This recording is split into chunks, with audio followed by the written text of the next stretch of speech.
In the shadows of ancient Kush, where the Nile carves through desert and rock, the kingdom rose that no one saw coming, and few remember today. They called themselves the people of Makuria. Their archers were so deadly, Arab chroniclers whispered in fear, Rumat al-Hadad, the Eye-Smiters. They stared down the greatest conquering force the world had ever known and made it blink. This is the untold epic of Africa's hidden Christian empire.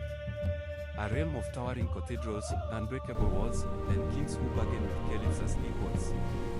But every rise casts a long shadow, and every shadow hides a mystery. Picture this: the year is around 550 AD. The mighty kingdom of Kush has crumbled into dust. Three new realms emerge along the Nile: Nobetia in the north, Alodia, far to the south, and in the middle, Makuria, with its iron heart at Old Dongola. Missionaries sent by the Byzantine emperor arrive carrying crosses and icons. The Nubian kings listen and convert. Makuria chooses the Melkite faith first, then draws closer to the Coptic Church of Alexandria. Churches with distinctive Nubian Byzantine flair spring up, vibrant frescoes of saints, kings, and the Virgin Mary watching over the desert. But who were these people really? Descendants of Kushite warriors, masters of the Nile trade. The desert still guards their secrets. Under kings like Mercurius, the new Constantine of Nubia, Makuria unifies with Nobetia. A centralized monarchy rises. Fortified cities bristle with towers. And the army? Legendary archers who could pluck an enemy's eye from 200 paces. The stage is set for war. By 639 AD, the Rashidun Caliphate has swallowed Egypt in a lightning storm of conquest. Now their eyes turn south, toward the land of the lands rich with gold, slaves, and swords to contract. But they meet the Eye-Smiters. First Battle of Dongola, 642 AD. A probing Arab force advances. Nubian guerrillas melt into the desert like ghosts. Superior light cavalry strikes. Deadly accurate arrows rain down. The invaders retreat bloody. Arab historians call it a minor setback in poor territory. We know better. It was the first crack in an empire that seemed unstoppable. Then comes the hammer blow. Governor Ibidi Ala Abn Sol leads 5,000 cavalry. They besiege Dongola. Manganel smash churches. The air fills with dust and screams. Yet inside the thick walls, King Kalodarat stands firm, a towering, fearless leader whose name will echo for centuries. His archers pick off officers with surgical precision. Nubian warriors counterattack with ferocious mobile warfare. The Arabs suffer catastrophic losses. For the first time in decades, the lightning conquest of Islam stopped cold at the gates of Dongola. Two rare defeats for the early Muslim armies, from Spain to Persia, nothing had halted them like this. Makuria's secret. The Nile's defensive choke points, genius archery, iron discipline, and kings who refuse to kneel. Exhausted but unbroken, both sides sit down. Out of this standoff is born one of history's most astonishing documents, the Baqt.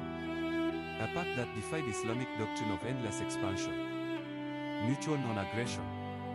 Makuria would send roughly 360 to 400 slaves annually, often captives from further south.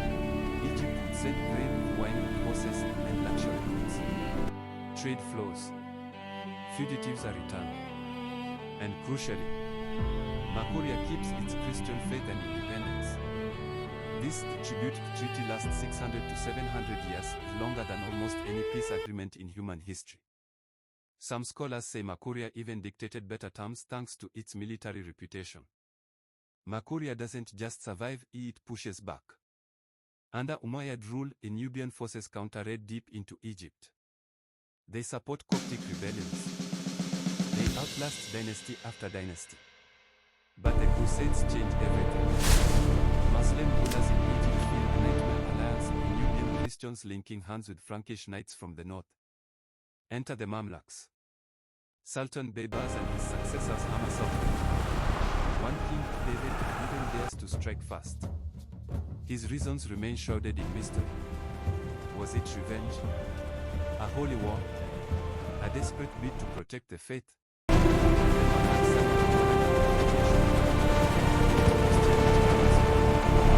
From the 13th century, the cracks appear.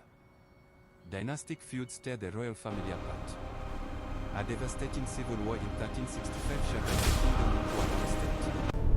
Muslim pretenders briefly seized the throne. External blows rained down, Mamluk invasions, plague, and economic collapse. By the late 14th century, Old Dongola's glory fades.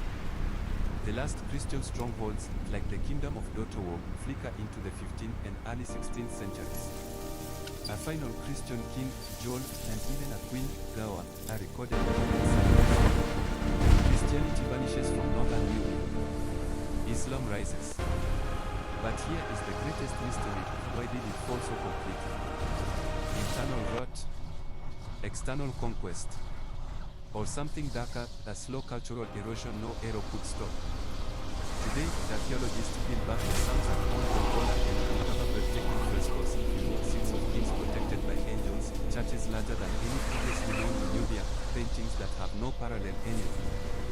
They whisper of a kingdom far more sophisticated, artistic, and powerful than the history books ever admitted. Yet as the last Christian lights go out in Makuria, one final mystery remains. Far to the south, the sister kingdom of Alodia, Alwa, Richer, perhaps even mightier at its peak, was with refugees flee there. Did the faith survive in hidden valleys? Or did the same unseen forces claim them too? The Nile keeps its secrets. The Eye-Smiters fought the Caliphate to a standstill, but in the end, the desert claimed its due. Makuria, the great African kingdom almost lost to time. A bulwark that preserved Christianity for nearly 1,000 years and forced empires to negotiate instead of conquer. Its story reminds us that history's greatest chapters are often written in places we forgot to look. But somewhere along the Nile, beneath the next layer of sand, the next mystery waits.